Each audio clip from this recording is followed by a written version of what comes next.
नमस्कार। सबसे पहले मैं आदरणीय फैनिल शाह जी को धन्यवाद देना चाहता हूं, जिन्होंने मेरा अनुरोध स्वीकार किया और अपनी तपस्या की शुरुआत करने के पहले उन्होंने कुछ महत्वपूर्ण अनुभव हमसे साझा किया, जो कि आप लोग आगे की वीडियो में देख सकेंगे।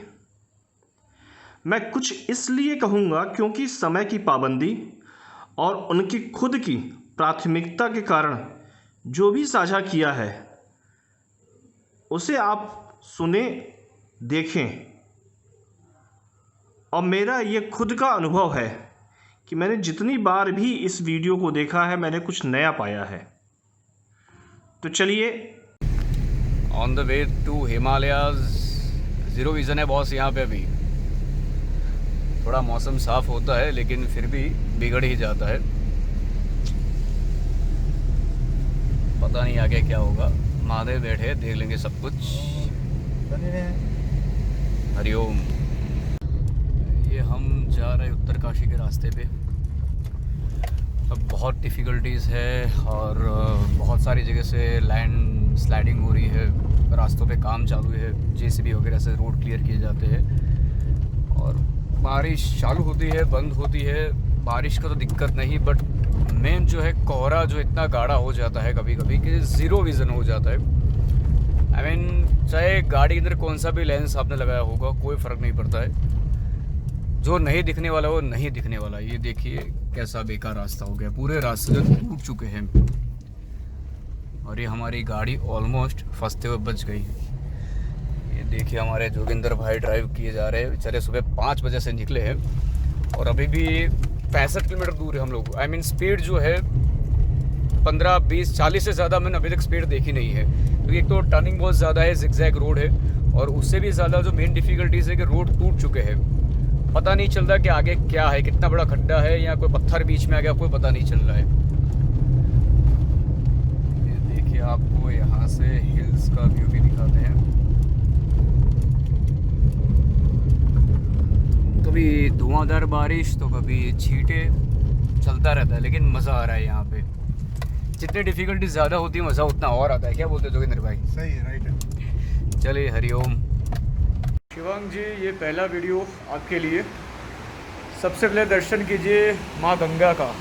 अभी माहौल यहाँ पे बहुत मस्त बना हुआ है, देखिएगा ज़रा, बहुत मज़ा आएगा।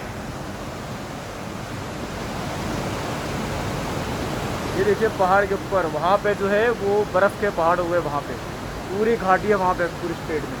ये देखिए यहाँ का माहौल। अब आपने मुझे पूछा था कि भाई तपस्या कैसे की जाए, तो तपस्या करने से पहले आपको सब कुछ अपना डोनेट कर देना पड़ेगा, कुछ नहीं चाहिए। राजा भगीरथ की 4 पीढ़ी जो थी वो तपस्या करते करते भोग हो गई। क्यों?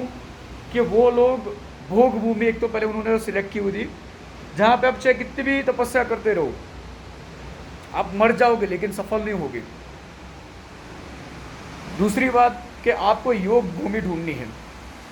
अब तपस्या के अंदर मेरा शेड्यूल ऐसा है कि पहला मंथ जो है, मैं अभी बस थोड़ी देर में निकल रहा हूँ हिल्स के लिए। अभी पहला मंथ जो मेरा है उसके अंदर 3 दिन में मैं कैथ फ्रूट खाऊंगा मैं। अब कैथ कैसा होता है वो भी मैं आपको बता देता हूँ मैं। ये रहा कैथ, इसको तोड़ के अंदर का जो गर्भ होता है उसको खाया जाता है। ये 3 दिन में एक बार खाऊंगा मैं। दूसरा महीना जो है वो 6 दिन में एक बार मैं सूखे पत्ते और सूखा घास खाऊंगा मैं। तीसरा महीना जो है उसमें 9 दिन में एक बार मैं पानी पीऊंगा मैं। चौथा महीना जो है उसमें 12 दिन में एक बार मैं सांस लूंगा मैं।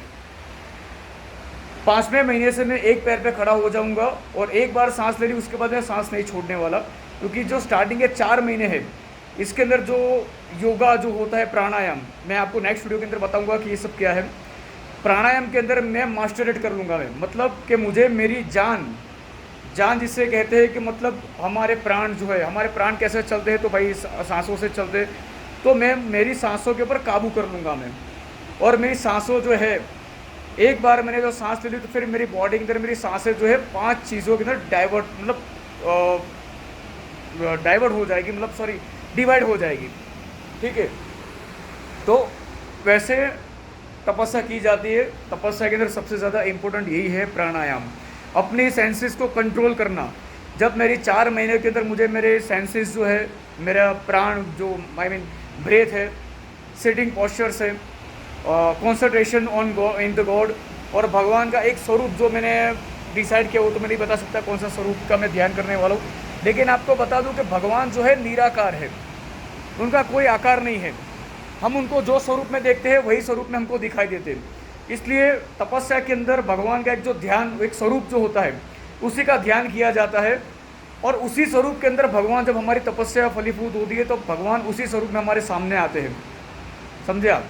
बाकी क्या पता कि हमारे सामने जो इंसान आए वो भगवान है या नहीं, लेकिन जो स्वरूप आपने अपने आँखों के अंदर, अपने दिमाग के अंदर फिट कर लिया है और उसी स्वरूप को बार बार आप देख के और याद करके आप उसका मंत्रोच्चार कर रहे हैं, भगवान को बुला रहे हैं, तब जाके हमारी जो आत्मा है वो ब्रह्म है, परमात्मा जो है वो पर ब्रह्म है। जब ब्रह्म को पता चलता है, परम ब्रह्म को पता चलता है कि कोई ब्रह्म जो है मेरा, वो मुझे कहीं से पुकार रहा है, मुझे बुला रहा है, तब जाके भगवान जो है हमारी प्रार्थना सुनते हैं, हमारे सामने आते हैं। और सामने आने के बाद भगवान का एक नियम है कि अगर भगवान का साक्षात्कार जब दर्शन हो जाता है तो दर्शन कभी विफल नहीं होता है।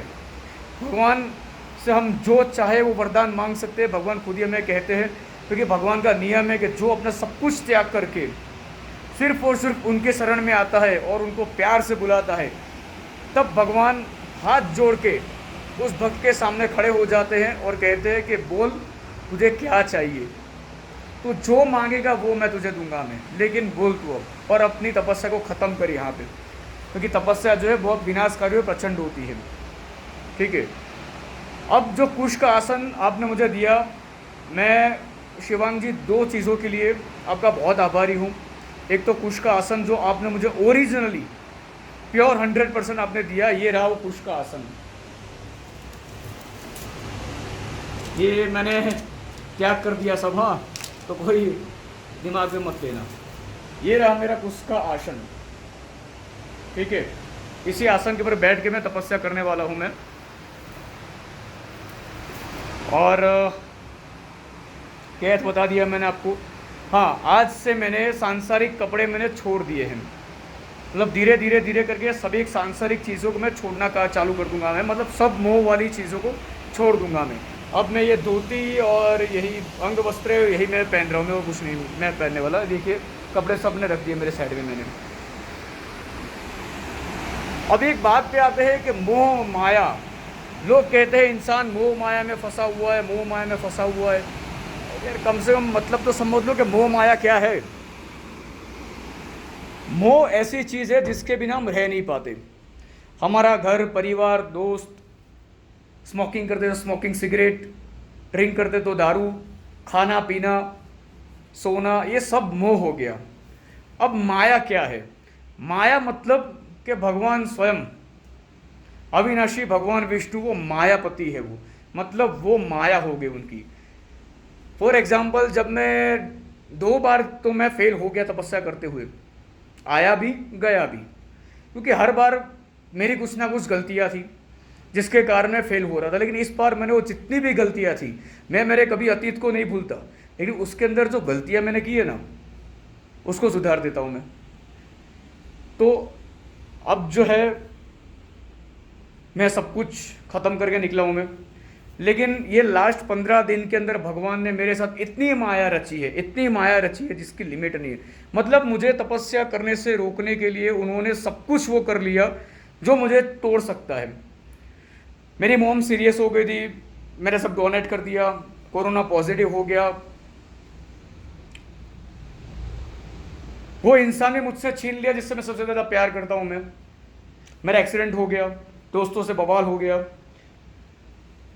मतलब भगवान ने अपनी माया के हर एक खेल मेरे साथ खेल लिए ताकि मैं टूट जाऊं।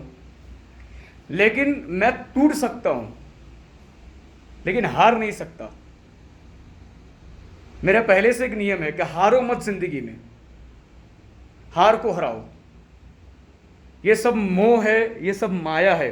एक दिन सबको मरना तो है ही, लेकिन मरो तो ऐसे मरो कि यार लोग आपका नाम याद रखे, कहे कि नहीं ये इंसान ने कुछ किया था जिंदगी में। समझे आप? So thank you very much again Shivang जी।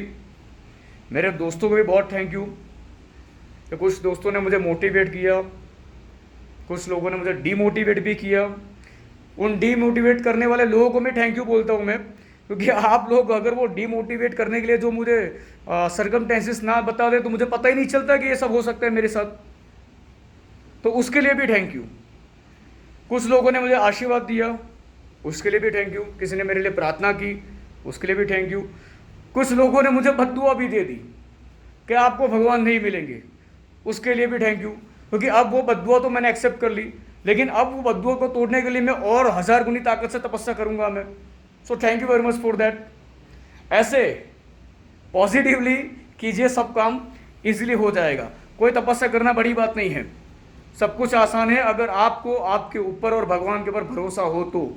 अगर नहीं है भरोसा तो कभी नहीं कर पाओगे, ये बात समझ लो। एक दृढ़ मनोबल जो है ना, वो सबसे इंपॉर्टेंट है। क्योंकि कृष्ण भगवान ने बहुत मज़ेदार बात की है कि तू चाहे सामने लोहे की दीवार हो, अपना सर तू टकराए जा टकराए जा टकराए जा, भले वो दीवार ना टूटे, लेकिन क्या पता वो तेरी आखिरी टक्कर वो दीवार को तोड़ दे, भले वो लोहे की हो। क्योंकि वो तो तेरी कोशिश और कर्म के ऊपर डिपेंड है कि तू कितनी कोशिश करता है, कितनी मजबूती से करता है, और तेने कितनी बार तूने की है, तेरा कर्म कितना बड़ा है, तब जाके वो चीज़ सक्सेसफुल होती है। सो मुझे मेरे कर्म के ऊपर विश्वास है और मुझे कोई फर्क नहीं पड़ता है। मेरे कर्म महान है, आगे और महान करूंगा मैं, चाहे जो भी हो, लेकिन वापस तो आऊंगा मैं। ये मैं जानता हूं कि मैं वापस आऊंगा। कुछ लोगों को उनके ही ज़बान को पलटने के लिए मुझे आना ही पड़ेगा वापस। ठीक है दोस्तों, Shivang ji, I will be in touch with you via WhatsApp. और भी कुछ अगर आपको जानना हो तो मुझे डेफिनेटली मुझे मैसेज कर देना, उसका भी वीडियो बना के दे दूंगा। लेकिन जो भी हो जल्दी से मुझे दे देना, क्योंकि एक बार मैं ऑन द रोड हो गया, क्योंकि मुझे बहुत सारा चलना है, कम से कम 8 से 9 किलोमीटर मुझे चलते हुए जाना है मुझे। तो मुझे बता देना उसके पहले ही, तो वहीं कहीं ना कहीं बीच में जो दूसरे वीडियोस बनाने वाला हूँ मैं नेचुरल व्यूज़ के साथ पहाड़ों के ऊपर से, तो वहीं पे बना लूँगा। जो भी क्वेरी होगी वो भी वहाँ पे शॉर्ट आउट कर दूंगा मैं। ठीक है शिवांग जी, थैंक यू, जय Shri Krishna, and thanks for hearing this all things. Thank you again.